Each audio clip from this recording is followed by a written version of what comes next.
Assalamualaikum warahmatullahi wabarakatuh. Salam sejahtera bagi kita semua. Shalom, Om Swastiastu, Namo Buddhaya, salam kebajikan. Halo teman-teman semua, kembali lagi dengan saya Fitrianti Permana, masih dalam mata pelajaran sejarah Indonesia.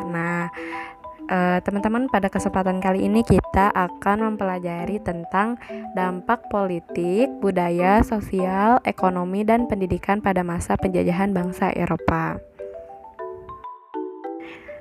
Jadi setelah nanti kita mempelajari mengenai materi ini, diharapkan teman-teman nanti mampu berpikir kritis dan kreatif untuk menganalisis dampak-dampak baik di bidang politik, budaya, sosial, ekonomi, dan pendidikan pada masa penjajahan bangsa Eropa dalam kehidupan bangsa Indonesia di masa kini.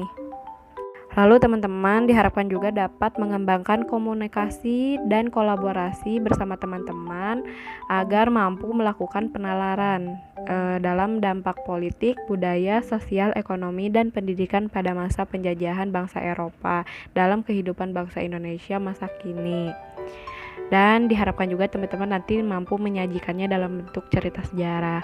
Oke teman-teman, langsung saja kita mulai ke materinya ya. Yang pertama ada dampak kolonialisme di bidang politik. Nah, teman-teman pernah ngebayangin gak sih bagaimana kehidupan bangsa kita pada masa penjajahan? Bagaimana juga masyarakat pada saat itu harus melawan para penjajah di bumi mereka sendiri. Terbayang juga kan bagaimana menderitanya bangsa kita pada saat itu. Nah teman-teman, pengaruh kekuasaan Belanda itu semakin kuat karena intervensi yang intensif dalam masalah-masalah istana seperti pergantian tahta, pengangkatan pejabat-pejabat kerajaan, ataupun partisipasinya dalam menentukan kebijaksanaan pemerintah kerajaan. Dengan demikian, dalam bidang politik, penguasa-penguasa pribumi itu makin tergantung pada kekuasaan asing, sehingga kebebasan dalam menentukan kebijaksanaan pemerintah istana itu makin menipis. Nah, di samping itu, aneksasi wilayah yang dilakukan oleh penguasa asing mengakibatkan semakin menyempitnya wilayah kekuasaan pribumi. Penghasilan yang berupa lunggu, upeti, atau hasil bumi semakin berkurang dan bahkan hilang, sebab kedudukannya telah berganti sebagai alat pemerintah Belanda. Dalam bidang politik, kolonialisme dan imperialisme bangsa barat di Indonesia itu menyebabkan semakin hilangnya kekuasaan politik dan para penguasa Indonesia yang beralih ke tangan Belanda. Nah, contoh-contoh dampak kolonialisme di bidang politik di Indonesia itu bisa teman-teman baca sendiri ya di situ tertera ya. Nah, selanjutnya ada dampak kolonialisme di bidang budaya.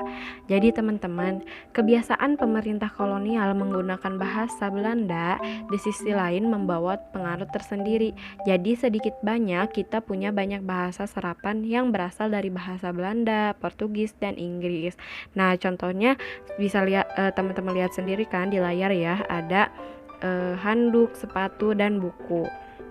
Lalu selain kosakata, ternyata kedatangan bangsa Eropa itu juga mengenalkan berbagai hal baru ke bangsa kita. Misalnya, kita jadi tahu berbagai musik internasional ataupun tarian seperti dansa. Nah, selain itu ada juga bangunan-bangunan yang menjadi saksi bisu terhadap segala peristiwa di masa lampau. Semua bangunan-bangunan tersebut itu punya ciri khas yang sulit dibuat saat ini. Misal, bangunan yang bisa kita temui di Kota Tua, Lawang Sewu, dan lain-lain adalah gedung bersejarah milik PT Kereta Api Indonesia yang awalnya digunakan sebagai kantor pusat perusahaan kereta api swasta Nederland Indisch Spoorwegmaatschappij atau NISM. Selanjutnya ada dampak kolonialisme di bidang sosial. Jadi teman-teman, kedatangan bangsa Eropa ke Indonesia itu membawa dampak dalam bidang sosial. Salah satunya adalah munculnya masyarakat yang menganut agama Katolik, misionaris Gonzales Veloso, Fernão Vinagra, dan Simon Vaz, serta pengaruh Kristen Protestan. Jadi, kedatangan Portugis yang membawa semangat 3G atau Gold, Glory, dan Gospel mempengaruhi penyebaran agama Kristen dan Katolik di Indonesia. Salah satu penyebar agama Katolik di Indonesia yang terkenal adalah Franciscus Xaverius, seorang misionaris dari Portugis. Nah, penyebaran agama Kristen Protestan itu mulai terjadi pada masa pemerintahan Gubernur Jenderal Raffles. Namun, penjajahan tetaplah penjajahan, sehingga kedatangan penjajahan bangsa Barat malah justru memperburuk sosial bangsa kita. Dalam bidang sosial, praktek kolonialisme dan imperialisme di Indonesia membawa dampak-dampak antara lain sebagai berikut ya teman-teman. Yang pertama, ada terjadinya perubahan pelapisan sosial dalam masyarakat pada masa kolonial. Jadi, bangsa kita itu dibagi 3 golongan. Ada golongan timur asing yang terdiri dari orang Cina dan timur jauh. Yang kedua, ada golongan Eropa yang terdiri dari orang Belanda dan orang Eropa. Dan yang ketiga, ada golongan pribumi. Yang kedua, ada mobilitas sosial dengan adanya gelombang transmigrasi. Jadi, tujuannya itu untuk memenuhi tenaga-tenaga di perkebunan-perkebunan yang dibuka Belanda di luar Jawa. Yang ketiga, ada muncul golongan buruh dan golongan majikan yang muncul karena pada saat itu berdiri pabrik-pabrik dan perusahaan sehingga pekerjaan masyarakat Indonesia menjadi dinamis. Selanjutnya, ada muncul elit terdidik karena tuntutan memenuhi pegawai pemerintah sehingga menyebabkan didirikannya sekolah-sekolah di berbagai kota. Hal ini mendorong lahirnya elit terdidik di perkotaan. Walaupun jumlah elit terdidik ini sedikit, tetapi sangat berperan dalam perkembangan pergerakan selanjutnya. Selanjutnya ada pembentukan status sosial, di mana yang tertinggi adalah Eropa, lalu Asia, dan Timur yang terakhir kaum pribumi. Selanjutnya terjadinya penindasan dan pemerasan secara kejam. Jadi tradisi yang dimiliki oleh bangsa Indonesia seperti upacara dan tata cara yang berlaku dalam lingkungan istana menjadi sangat sederhana, bahkan cenderung dihilangkan. Tradisi tersebut secara perlahan-lahan digantikan oleh tradisi pemerintah Belanda. Dan yang terakhir, daerah Indonesia terisolasi di laut, sehingga kehidupan berkembang ke pedalaman. Kemunduran perdagangan di laut secara tak langsung menimbulkan budaya feodalisme di pedalaman. Dengan feodalisme, rakyat pribumi dipaksa untuk tunduk atau patuh pada tuan tanah barat atau timur asing, sehingga kehidupan penduduk Indonesia mengalami kemerosotan. Nah, selanjutnya ada dampak kolonialisme di bidang ekonomi. Jadi, teman-teman, dengan datangnya bangsa Eropa, masyarakat Indonesia itu diperkenalkanlah pada mata uang. Di masa Raffles, ada kebijakan namanya sistem sewa tanah. Nah, diperkenalkanlah uang kertas dan logam, mendorong munculnya perbankan modern di Hindia Belanda. Salah satunya adalah The Java's Bank, bank modern di Hindia Belanda yang muncul pertama kali dan didirikan di Batavia pada tahun 1828. Nah, selanjutnya ada bangkitnya kehidupan perekonomian akibat pembangunan jalan raya Pos Anyar dan Panarukan. Jadi, keberadaan infrastruktur jalan didukung oleh jaringan transportasi, khususnya kereta api yang muncul dan berkembang pada masa sistem tanah paksa. Jaringan kereta api ini muncul dan berkembang di Hindia Belanda sebagai sarana pengantaran hasil perkebunan yang ada di Hindia Belanda serta transportasi masyarakat. Jadi munculnya sistem transportasi ini merupakan dampak kedatangan bangsa Eropa bagi Indonesia yang masih bisa teman-teman gunakan sampai saat ini. Namun, bukan berarti dengan pembangunan infrastruktur yang dilakukan oleh Belanda itu membawa kemakmuran bagi rakyat Indonesia. Namun sebaliknya, pembangunan-pembangunan di bidang ekonomi yang dikembangkan oleh Belanda justru membuat penderitaan rakyat Indonesia semakin dalam. Nah, betapa tidak teman-teman, Belanda memperlakukan rakyat-rakyat Indonesia sangat tidak manusiawi. Kebijakan tanam paksa dan ekonomi liberal yang mereka bentuk membuat rakyat Indonesia dipaksa menjadi penghasil bahan mentah. Alhasil kita tidak punya jiwa entrepreneur karena kita hanya diperintah dan diperintah saja. Monopoli dagang yang dibuat VOC juga membuat perdagangan Nusantara di kancah internasional jadi mundur. Nah, dampak kolonialisme dan imperialisme di bidang ekonomi yang dilakukan oleh pemerintah kolonial bangsa Barat terhadap rakyat di Indonesia bisa teman-teman lihat di layar ya, ada 7 dampak ya teman-teman, silahkan dibaca.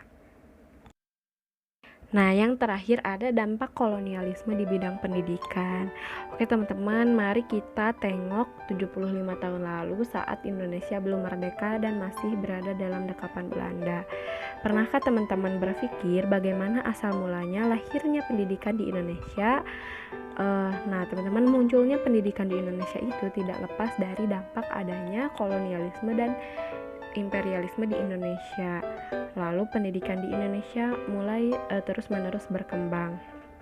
Jadi pendidikan mulai dianggap penting itu saat kebijakan politik etis dilakukan oleh pemerintah kolonial.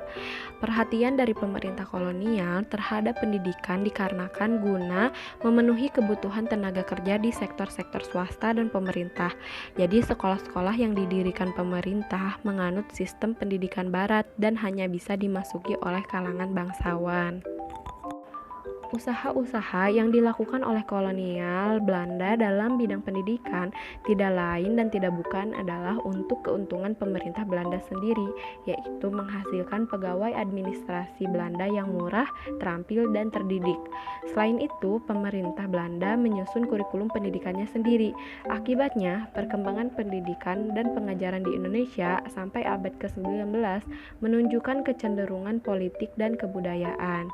Tidak semua masyarakat mendapatkan pendidikan. Masyarakat yang mempunyai jabatanlah yang dapat merasakan pendidikan, seperti ada keturunan raja, keturunan bangsawan, pengusaha kaya, dan yang lainnya. Nah, jadi dapat disimpulkan dampak penjajahan bangsa barat di bidang pendidikan antara lain adanya golongan-golongan terpelajar di Indonesia, lalu bangsa Indonesia bisa membaca dan menulis, dan yang terakhir bangsa Indonesia menjadi tahu perkembangan yang terjadi di dunia luar. Oke teman-teman, itulah ya dampak-dampak dari penjajahan bangsa Eropa di Indonesia. Jadi teman-teman, sampai sekarang pun pengaruh dari kolonialisme dan imperialisme itu masih ada, baik dalam unsur pemerintahan, unsur ekonomi, maupun budaya. Pengaruh-pengaruh negara penjajah ini bercampurlah dengan Indonesia. Jadi tidak seluruh pengaruh bersifat negatif ya. Ada beberapa pengaruh dari masa penjajahan yang cenderung menguntungkan bagi Indonesia. Secara umum, masa penjajahan itu meninggalkan beberapa warisan yang masih dilestarikan oleh Indonesia pada sampai sekarang. Contohnya, pada aspek politik, struktur pemerintah mencerminkan pemerintah yang diterapkan oleh Belanda. Sistem pemerintahan di Indonesia sekarang merupakan penerapan ajaran trias politika yang dijalankan oleh Belanda. Nah, teman-teman, itulah ya materi untuk kali ini. Semoga teman-teman bisa mengambil kesimpulan, mengambil hikmah, makna, dan bisa diaplikasikan dalam kehidupan sehari-hari. Oke teman-teman, sampai sini saja pertemuan kali ini. Terima kasih yang sudah menyimak dari awal sampai akhir. Sampai ketemu di pertemuan selanjutnya. Assalamualaikum warahmatullahi wabarakatuh.